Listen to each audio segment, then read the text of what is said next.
Hello, hello, and welcome to the Law Firm Blueprint. I'm one of your hosts, Jay Ruane, and that man over there, Seth Price. Price Benowitz gear decked out today, but he's also the grand poobah of Blue Shark Digital. And it's been a while since we've been together, Seth. So how's your last couple of weeks been? I miss you, Jay. It's like the life is not complete, and it was great. Came off vacation, great family week in Aruba, but John Fisher's mastermind last week, awesome. Oh, I know. I'm we so missed you. upset I that I know, had to miss and you. you'll tell us where you were, which was good excused absence. But what was really cool was the traction this show has gotten. The number of people that I hear that are regularly downloading, getting stuff out of it.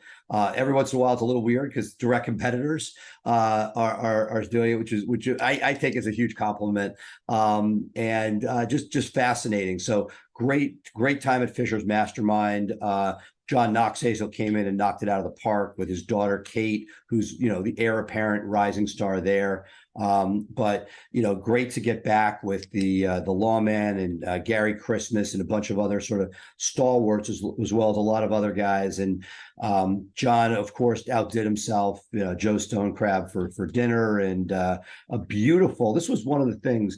He spends money on these things, and one of the things he did was he got a huge, beautiful conference facility, not a hotel ballroom, and it was spectacular. Views over the city of DC that were really to die for, but it really showed you environment. We talk a lot about cutting back on overhead and space, but putting people in the same space with amenities. There was something about it that really jammed, and that was really special. This isn't something that we had planned on talking about, but it's something that came up in something that you just said about people choose to cut back, but maybe that isn't necessarily the right thing to do. And I read an article, it was sent to me by a friend that was published yesterday on CNBC.com. And it was all about where big brands like Walmart, Amazon, and Target are actually investing right now. If you look of the top 500 companies reported their quarterly earnings recently, and when they did, at least half of them mentioned the word recession in their quarterly earnings, that they're gearing up for a recession, they're planning for a recession, that they're anticipating recession.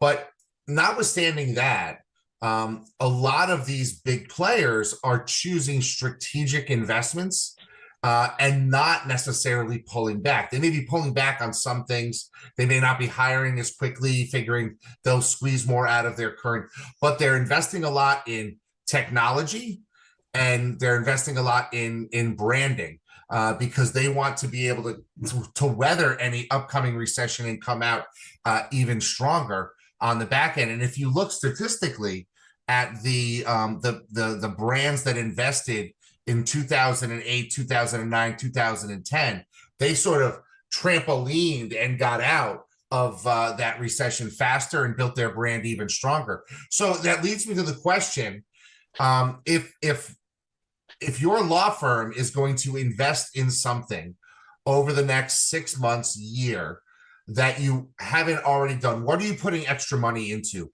right now? Well, this dovetails something we're going to talk about later, but look, making sure you have a pipeline of cases depending on what type of firm you have, but LSA is performing well.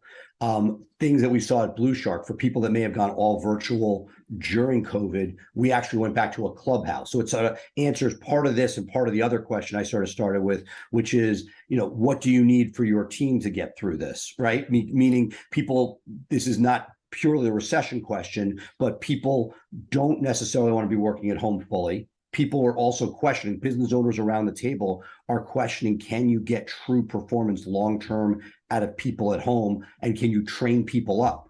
Again, I'm dovetailing. The ADHD is coming in full force. But the idea is, if you're planning on training people and you're all virtual, is that the easiest way to bring people up to speed, mentor, especially junior attorneys? We talk about 1 through 3 versus 4 through 6 years. So other things that can be done. What are your thoughts? So this is interesting because this is something that we just did. We actually decided to invest a little deeper in a higher level paralegal than the legal assistance we normally have done. But we still needed to get her trained in our systems, our software. And she came from an environment that didn't have Slack, they didn't have any sort of instant messaging. So what we did in this situation, she's actually going to be 3 days in, 2 days out. How does that, I mean, just throw it back at you. How does that recession proof you?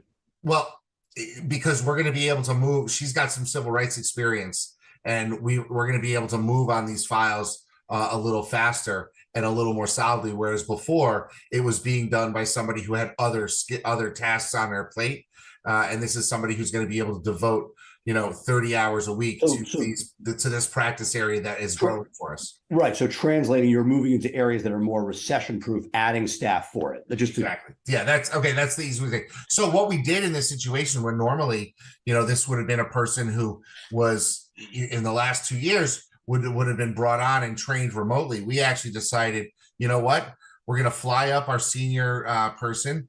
She's going to come in for a week. And she actually sat side by side and helped with the training for our systems and our technology and that type of thing. And that was great because it actually built some camaraderie between the two of them, which was nice. It brought the office together. We did some lunches and that type of thing when this person who works remotely was in town. And I thought that was a great thing that we can do. So the opportunity existed for us to actually get people who otherwise might be remote in person and use that as a springboard to be able to develop deeper relationships. And I think that's something that when you're onboarding, you should consider how you are going to create that culture, because a person sitting alone at their desk at home, it's a little tough to buy into the culture unless your entire culture is based on, Slack messages. But there's a lot of stuff that goes on in the office, or did go on in the office, that you can try to replicate, but you got to know what those things are. Funny you say this. I'm not rooting for a recession in any way, shape, or form, but I go back to when I was scaling the firm, 08, 09, 10. And because of the contraction of the economy, we got talent. Right now, I just came off call just before this with my recruiter. There's one position I'm trying to staff up for Virginia family law. I have not been successful. And I just basically said, I want 50 recruiters at 25 cents on the dollar. Like, we need to pay more than everybody else. And what will it cost to get a viable player in that space? And I feel like the good thing, if there is a good thing about recession, would be, yes, your revenue is going to have issues, but as other areas of law are hit, us consumer-facing people are still getting arrested for all these things. There may be pressure on pricing, right? And right. Et cetera. But we will have that opportunity. Something I've been giving a lot of thought to along these lines, and I'd love to throw this out here today, is at what point in scale, and I'm further scale than a lot of our listeners, but at what point should we be doing internal training? You talked about on a prior podcast about getting junior lawyers and training them up. And I've sort of, no. I was get somebody third year already knows what they're doing. The problem is we're not getting that talent. You talked about law schools shrinking, et cetera. So look, the Blue Shark model, because I was sick and tired of looking at people 6 figures with no meaningful SEO knowledge coming to the table. Everybody's trained, not everybody, but most people are trained from within, except for with few exceptions. And just like the big firms have their summer programs that train up, Cravath back in the day had no laterals, only up. So my question, and it came from a speaker who zoomed in at the John Fisher one, Rob Levine, powerhouse out of New England, Rhode Island specifically and beyond, was talking about he has a 4-month training program for paralegals in his shop. And all of a sudden the light bulb went off for me. Now, look, I'm pretty advanced, and we aren't anywhere near a 4-month program. That would require resources, a separate person for training. Yeah. And again, most people here don't have the need for that. But when I told you before how I was pro-forming and didn't pull the trigger on that Black Orchid staffing concept, the idea that we could take people, which would theoretically open this up nationwide, internationally, if done right, that with the right training, we would be able to weather the lack of talent. Right. And again, as recession coming, maybe I could just wait and we'll have more people looking for jobs in a few days. But, the idea that's banking on something that may never happen. Right. But the idea is understanding that no person can afford this. right? To have a 4-month training program or isn't set up for it. If I said, Jay, your people are going to have 4 months of training, you're like, yeah, that's great. And 2 weeks later, they're on the floor doing something because you're strapped. How do we, as mid-level firms, we have small to mid-level firms listening to this, how do we bridge that gap? Because what Rob is doing is genius, right? What is the cost of somebody for 4 months compared to a recruiter? If you're paying a person and you don't have to pay top dollars, they don't know what they're doing already. You bring somebody in 45,000. So for a third of the year, you're talking about $15,000 plus training, plus other stuff. But if you are able to get somebody high performing in that time, again, train them and they might leave, don't train them, might stay. But is this something that there's a bigger piece there for all of us that we need to invest more than the 24 hours of training, if we're lucky, that goes into somebody before they're hitting the floor?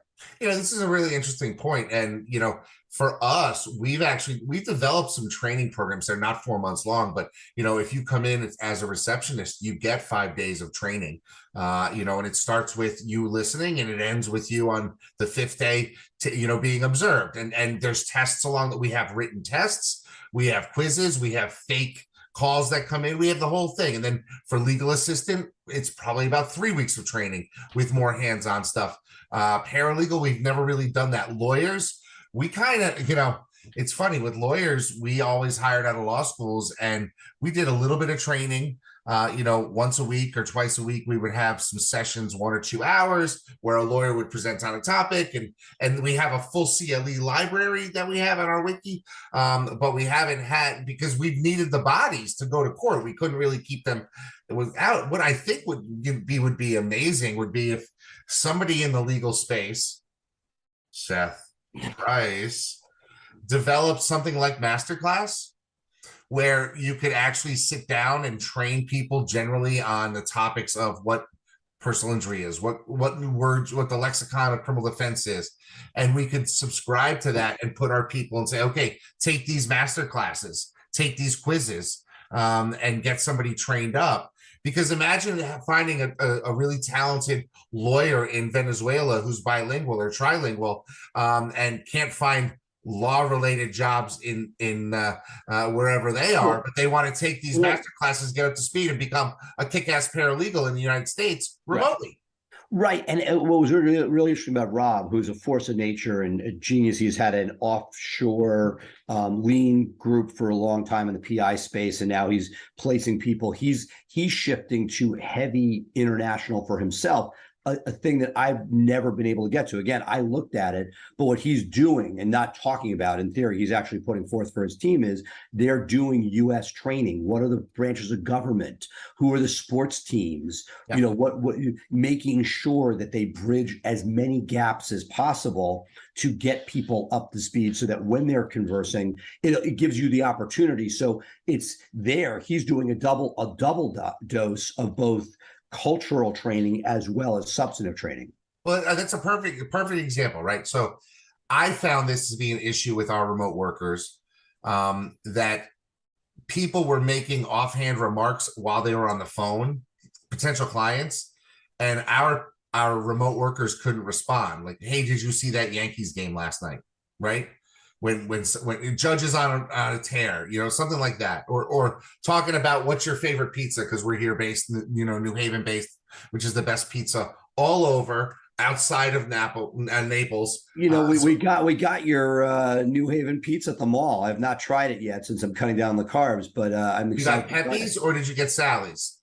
I think you got Pepe's. Pepe's. Okay, so you got to go with the white clam pie. Yeah, that's their. I'm a red sauce guy. Okay, so if you're a red sauce guy, then you got to take a trip up to me, and I'll tell you, I don't particularly care for just the tomato pie that Pepe's puts out. Yeah. I'm not going to say it's bad, but it's not my favorite. But Sally's down the street, the tomato pie, no cheese, is amazing. Oh, by the way, son at boarding school in Boston, I need North End red sauce Italian recommendations. I can get you to the audience. Audience, if you're out there, please put some recommendations down there for Seth, so he can do that. But one of the things that we did is create like a 30-minute video. I never thought about full-on training about the judicial system and all that, but it's good. But of that's something that could be like, literally, that is scaled. That's yeah. scalable, right? And again, there may even be something out there. Like the idea, it goes back. I'll reference a Gary V. He's like, "What book should I read?" He was talking to like, it's this book. It's GOOGL. It's like Google it, right? Like, there's got to be like, how many resources are out there that we don't need to Well, reinvent? think about it. There are foreign business people who get training on American culture and American way of life before they come over here to work. There's Right, but whole industries built around that. what we need is the micro version for Exactly. the water cooler talk. That So would anyway, really I'm going to take my own advice after the show and Google and see, can I find existing resources? I always go back, and for our audience, me, and one of our dear friends has been on the show way back. We're sitting there talking about a gift for clients, and there was a ball. And Sendaball.com. Sendaball.com. And one of the people in our group was saying, you know what, I'm going to do it myself. It'll be cheaper. I'm like, just spend the $20 on the ball, which you may or may not end up liking and sending. We're not reinventing the wheel for it. So I am going to go and take that my own advice, which is there something? If there's not, we will have the J. Seth Cultural University. But my gut is there's somebody out there that will get people up to speed, so we don't have to do that ourselves. Absolutely. And that leads me to my next topic that I want to talk to you about.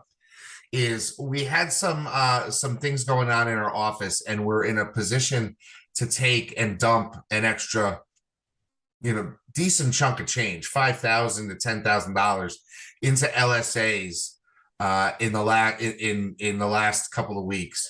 And 2 weeks ago, we had one of our best financial weeks ever, the second week after we did that. And it was because there was a ton of extra money available for LSAs to put us out there. And I'm starting to wonder if because of the way the page looks, you've got LSAs, pay-per-click, map, and now you're getting an ad in the map listings, at least one, it seems to me.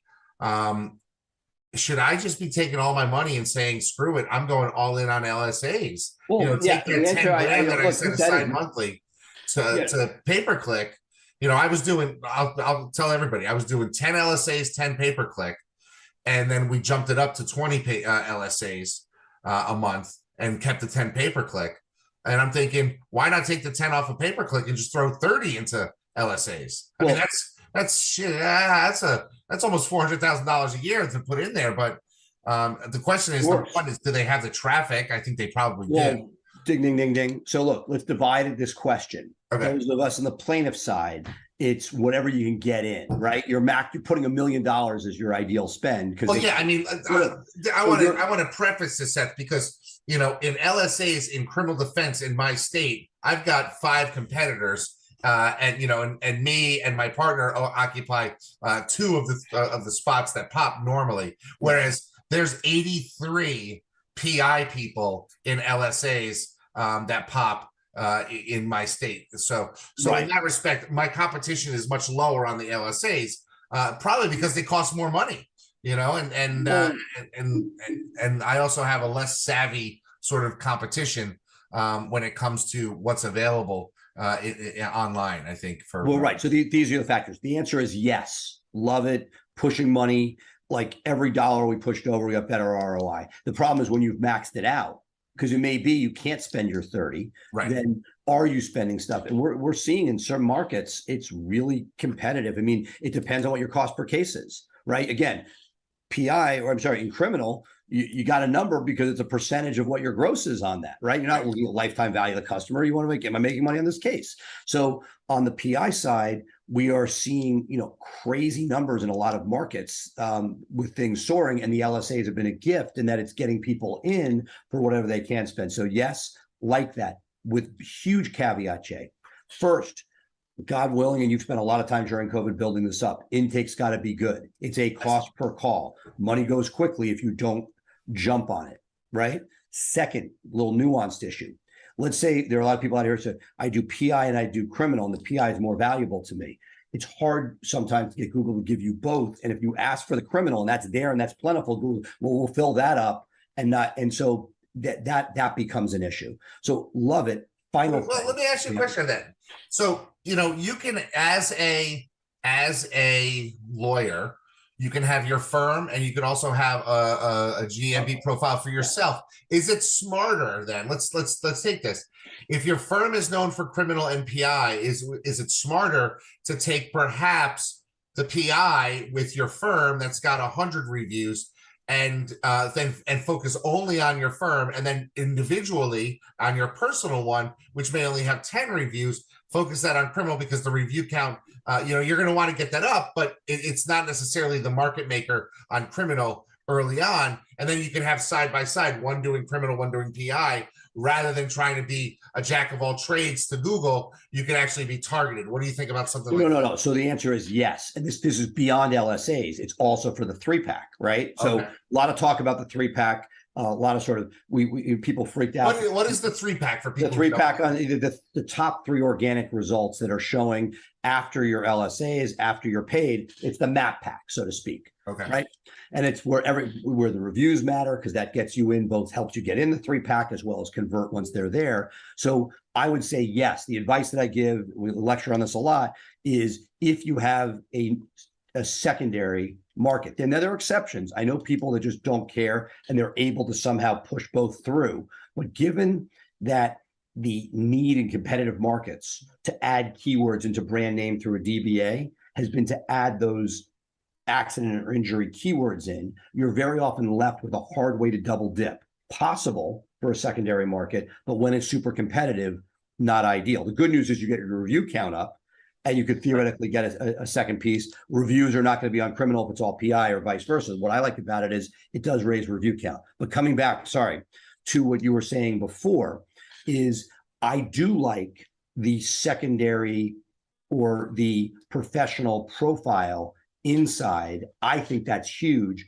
And when you are focused on the 3-pack, where your primary category is criminal, you're not trying to hope that your secondary category is seen and loved by Google, because the more competitive the market, that may not fly. Right? Let me ask you a question then. I see a lot of lawyers who their primary category is lawyer.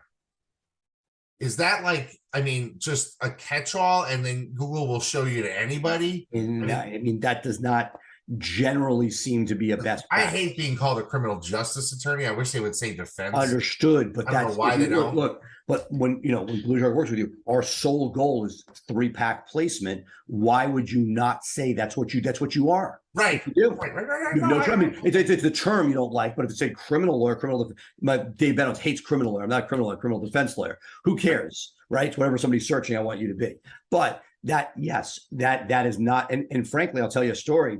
Years ago, we've been solidly number one in the 3-pack in DC for injury lawyer for years, and one day, gone. What the fuck happened? Right? Somebody had gone into our profile and changed it from personal injury to lawyer. Gone. So in a competitive market, can't do that. So if somebody's doing that, unless you're just a what do they call it, like anybody in the door law person, anybody playing seriously shouldn't have that as their top level.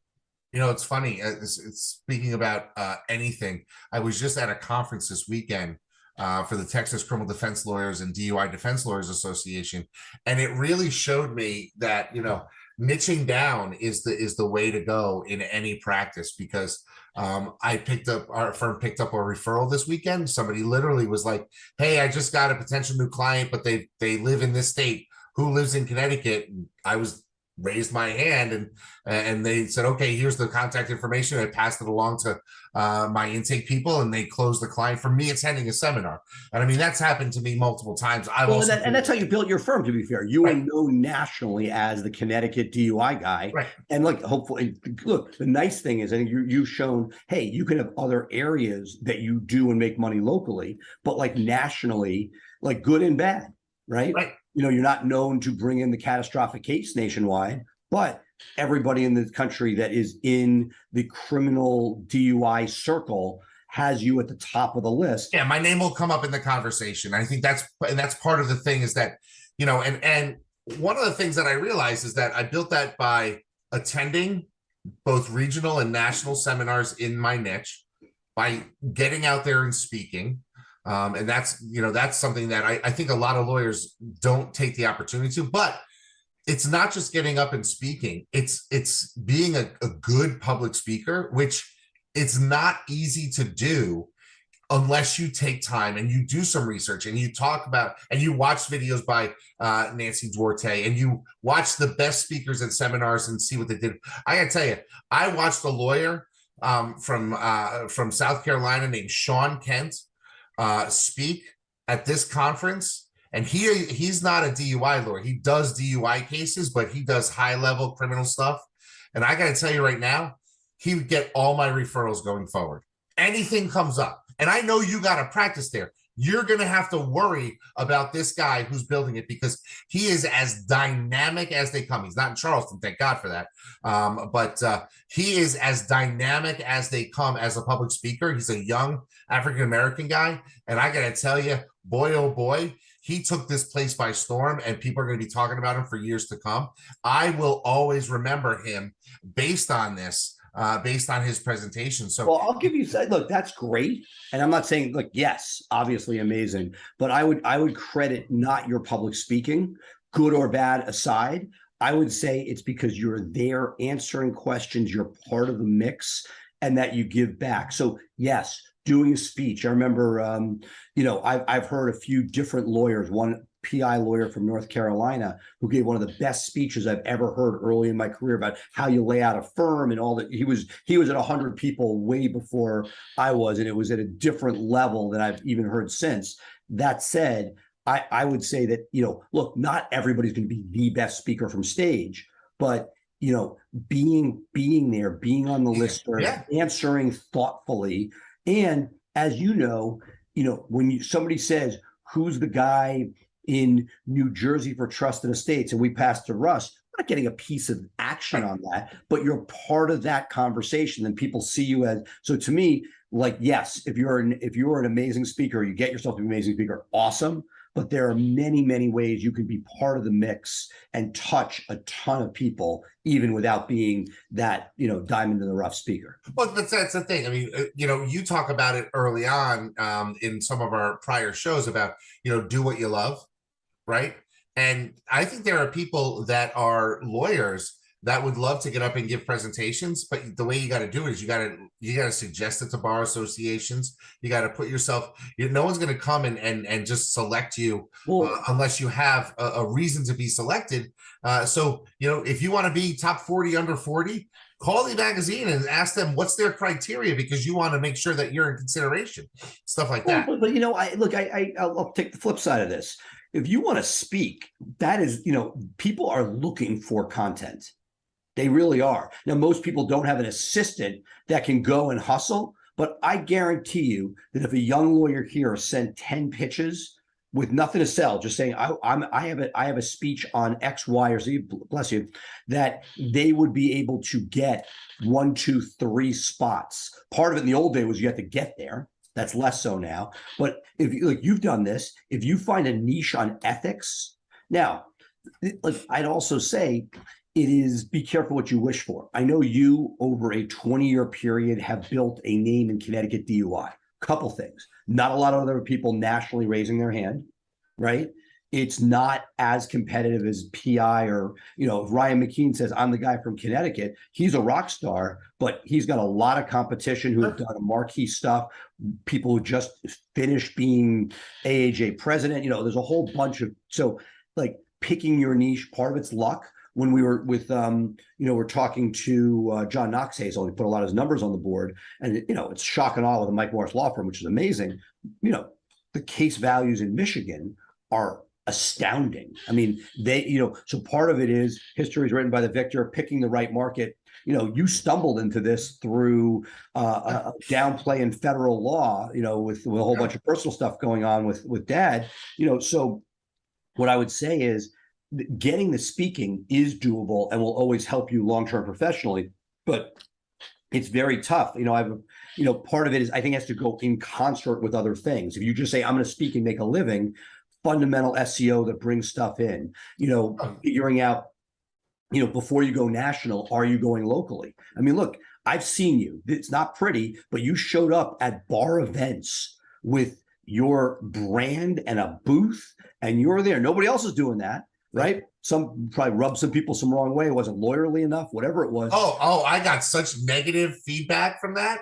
Right. But you know what? I still get referrals. I met you at that bar, at the Bar Association annual meeting 7 years ago. Right. You know? And we see that online. There are people that are doing different marketing techniques aimed to getting lawyers in. I don't love all of it. Some I like, some I don't like, but it is unbelievable how just touching people, and so what you're saying is find some way to touch many people in a meaningful way. Yes, basically that's the takeaway. It's put yourself out there. A lot of people want to just sit at their desk and wait for the phone to ring, but you got to be out there doing the things that make the phone ring in order for that to happen. I personally agree that if you don't take some actionable steps, whether it's SEO, whether it's giving speeches, whether it's going to Rotaries, and look, I'm an introvert. I get exhausted by talking to people, but I know it's also part of what I need to do in order to build and scale the firm that I want to, and so that's a thing I have to do. Well, Jay, I feel like we took it's been too long, but wow, this is just awesome. Yeah, this was good. It's good catching up with you. I really think I'm gonna sit down with my marketing team, relook at our LSAs and our pay-per-click, and try to see if we can identify value per client from those. Because if I can see that my LSAs are actually delivering us a higher spending client on the spend, and my revenue per client is actually up a percentage point, it's worth spending more on LSAs. If it's the other way around. But that's the caveat. I'll conclude with this. Yes, love the idea of experimenting, throwing more money to LSAs. Glad that is working. And look, if it works, just like spend some more and see what happens until the ROI drops. That said, word of caution to our audience, because I've seen this. If you are doing higher dollar work, like how many of these LSA calls are coming to Jay Ruane as the lawyer versus you're sort of like, yes, well, we're junior guy, do this at our lowest price point. I saw in trust and estates, and again, not enough for a statistically significant sample, but what I saw was the lower dollar trust and estates were coming through LSAs. And if you don't have a widget for that, it can be very expensive very quickly. Whereas if you're doing higher dollar trust and estates, having the reviews, having that cross percolate seem to work a lot better, because the person pushing the button at the top likely is not the savvier purchaser when it comes to fee for service. What's great about the DUI market, somewhere in between, right? People are freaked out even with money and without money. But when you drop down to a general criminal search, because there's only so much DUI, that is where those clicks at the top could be less rich. That said, the cost of a call, at least you're getting a freaking call, and theoretically you could dispute it if it's not a real call, compared to PPC, where, who knows when you're getting the call. It takes X number of clicks to get one call. That's the beauty of this intermediate step for as long as it's there. I want to tell you something that's going to blow your mind as we end this show. I was at this conference, and one of the things I like to do when I'm at conferences now to sort of pay it forward is I'll find, 2 or 3 young lawyers, either they're associates that have been sent there or they're solos who've hung a shingle, and I'll put them on scholarship for dinner, because other older lawyers took me under their wing and bought me a nice steak when I was on my trips 20 years ago. And I feel like it's the right thing to do, is to find a couple of young lawyers and take them out and buy them some drinks and some food and give them, a nice big meal. And I met a young lawyer. She's awesome. She is kicking ass. Very well educated in the DUI space, 29 years old. She's been a solo for 2.5 years. She has no website, all word of mouth. And we were talking about what you need to do next steps. And I'm just thinking to myself, wow, she's making it with no website. Imagine if she put a little bit of time and effort, because she's in a college town in Texas. If she put a little bit of effort, being 29, how much she could make. So I'm going to try to help her and get her into the criminal mastermind. So you're helping the lawyer, a childhood idol of ours, Munson, son, had one entity, has a new bar, no website. Unbelievable. With a catering hall. Oh my God. Blue Shark is now pro bono creating the tugboat website, because I'm just like, how can Munson's son not have a website for his establishment? It's amazing, but it's just proof that you can do a lot of things as long as you commit to it and you find a way to make it work. So that's going to do it for us this week here on the Law Firm Blueprint. Thank you so much for being with us. As always, if you want to follow my man, Seth Price, over there, you can keep up with him with the Law Firm Insider or the SEO Insider, both available on the Blue Shark Digital social media pages. You can catch up with him on LinkedIn. Be sure to friend him, although he probably has already made a LinkedIn connection with you, because Seth is awesome at connecting and networking. As for me, if you want to catch up with me, you can join us here in the Law Firm Blueprint Facebook group every week at 3 p.m. Eastern, 12 p.m. Pacific for this live show. You can catch us on the Law Firm Blueprint replay podcast, available wherever podcasts are available. And you can always catch up with me through any of the social platforms or meet me in thecriminalmastermind.com. Seth, that's it for now. Any last words? No, have a great week, and can't. Giants are 1-0, Jets are 0-1. Sounds like the normal way to end. I'm so sorry, dude. I saw that score. Oh, I gotta tell you, our offensive line is horrible. I mean, if they put Zach Wilson back in with that offensive line, he's going to get destroyed. It's not even worth. I mean, the Giants won on a coin flip, but but the fact it just maybe Gary Vee will buy your Jets and turn them around.